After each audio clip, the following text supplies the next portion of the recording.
জুয়ের ভাই, প্রথমেই আপনার কাছে ক্ষমা চেয়ে নিচ্ছি, কারণ লাস্ট যে এপিসোডটা হয়েছিল শেষ দিকে তো আপনারা বলছিলাম যে আপনার আমি দেখে নেব, but you predicted it right. Hasan বলছিলেন 5/30, রান বেশি দিচ্ছে, উইকেট হ্যাঁ 55 মনে হয় 55, হ্যাঁ ঠিক আছে। মাপ চাচ্ছ ভালো কথা, কিন্তু এই যে সিরিজ শুরুর আগে যে কার কি কাঁপতেছিল, হ্যাঁ সেটা তো আসতেছে, না এটা একটু বলতে হবে।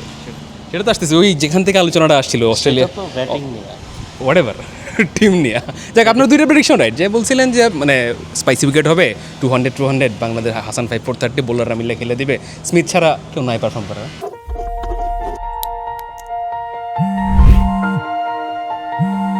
এক মিনিট। হ্যালো, শুরু হচ্ছে ফেস অফ টুমরো, খুঁজছি নতুন অভিনয় শিল্পী।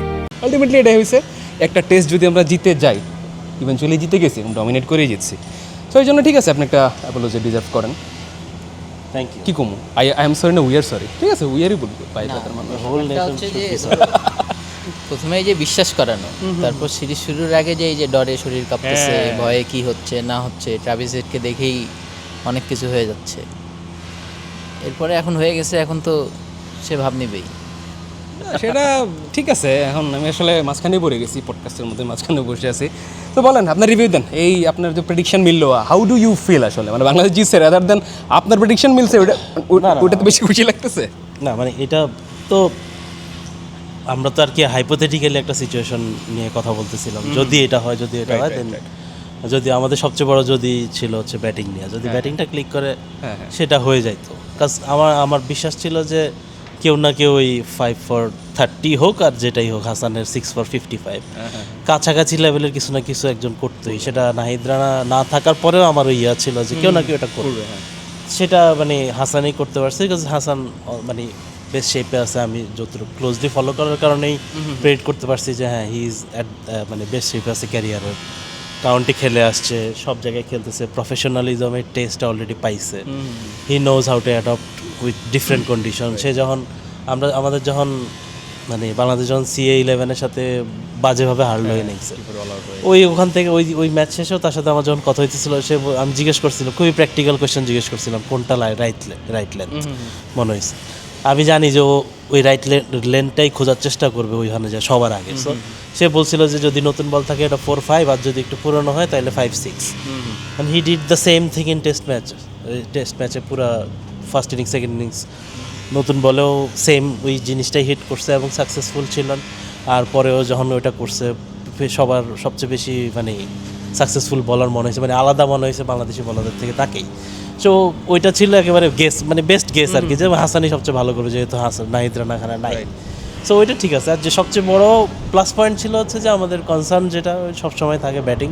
ফার্স্ট ইনিংস ব্যাটিং যখন আমাদের ওই 130+ ওভার খেলে ফেলছেন, তখন আপনার এই টেস্টটা তো আর কিছু থাকে না। আর একটা জিনিস মাথায় রাখতে হবে, এটা খুবই এইজিং একটা Australian side, full of legends, কিন্তু হ্যাঁ এখানে মানে ওই বোলিং লাইন আপটাই কিন্তু সবাই এইজিং, এবং they like to play short and sharp test matches. এবং থ্যাঙ্কস টু বেসবল তারা মানে ওইটাই তারা প্রোভাইড করছিল লাস্ট টেস্টে। একটু যদি মাথা খাটাইতো, একটু যদি ইয়ে করতো, তাহলে হয়তো ডিফারেন্ট সিন হইতো। হ্যাঁ, ওইটা দেখা গেছে যে একটু যদি মিরাজ বা হাসান মাহমুদ যেরকম 93 বল খেলে দিছে, ঠিক আছে, ওই রকম যদি একটু দেখতো, তাহলে first spell, second spell, third spell, তখন মিচেল স্টার্ক যে এখনো 145-এ করে, 142-এ করে, সেও বিরক্ত হয়ে যায়। তারা তো গত 5-6 বছর এইসব খেলে ইউজ টু না। হ্যাঁ, এইটা হচ্ছে যে মানে তারা 2-3 দিনের টেস্ট খেলবে, স্পাইসি উইকেট পাবে, স্পাইসি উইকেট এনজয় করবে। আর একটা জিনিস হয় কি, যখন আপনি আপনার টিমের পাওয়ারটা থাকে হচ্ছে বোলিং সাইডে, এই অস্ট্রেলিয়ান টিমের পাওয়ার বা ইভেন অস্ট্রেলিয়ান কালচারের পাওয়ারটা বেসিক্যালি ক্যাপ্টেন তো পেস বলার দিন শেষে। সো পুরা স্ট্রাকচারটা হবে হচ্ছে পেসারদের কেটার করার জন্য, ঠিক আছে। তো গত 4-5 বছর শেফিল্ড শিল্ড থেকে শুরু করে সব জায়গায় সেটাই হয়েছে, পেসারদের কেটার করার জন্য হয়েছে। শেফিল্ড শিল্ড অ্যাভারেজ ড্রপ করছে, তারপর টেস্ট অ্যাভারেজ ড্রপ করছে। স্মিথ আগে ছিল 60-এর ঘরে, সেটা নেমে আসছে 50-এর ঘরে। লাবুশেন ছিল 60-এর ঘরে, সেটা নেমে আসছে 44-এ। হ্যাঁ, তো ট্রাভিসের একমাত্র যে কিনা একটু অন্য ঘরানার ব্যাটসম্যান, তখন তার ওই 70 রানটা খুব এফেক্টিভ হয়ে যায়। আর শেষের দিকে স্টার্ক এরা একটু জোড়ায় 20-30 রান করলে, 250-300 রান হইলে অস্ট্রেলিয়াকে আর থামানো যায় না এই বোলিং লাইনে। এই জায়গায় না আমরা যেই টেস্ট উইকেটটা দেখছি ডারউইন, এটা ট্রেডিশনাল অস্ট্রেলিয়ান উইকেট, মানে এই গত 4-5 বছরে যেটা হয়েছে সেরকম না। না না আর সেটাই তাদের এগেনস্টে কাজ করছে আর কি, মানে আমার প্র্যাকটিক্যাল সামারি এটাই আর কি এই টেস্টে। এবং luckily we got the better side of the toss আর কি, যে কারণে হাসান শুরুর দিকে ওই কেওসটা ক্রিয়েট করতে পারছে। যে আদার ওয়ে অ্যারাউন্ড হইলে হয়তো difference Are you ready to be face of tomorrow? আগামীর তারকা হওয়ার সুযোগ এখনই। রেজিস্ট্রেশন করো faceoftomorrow.show।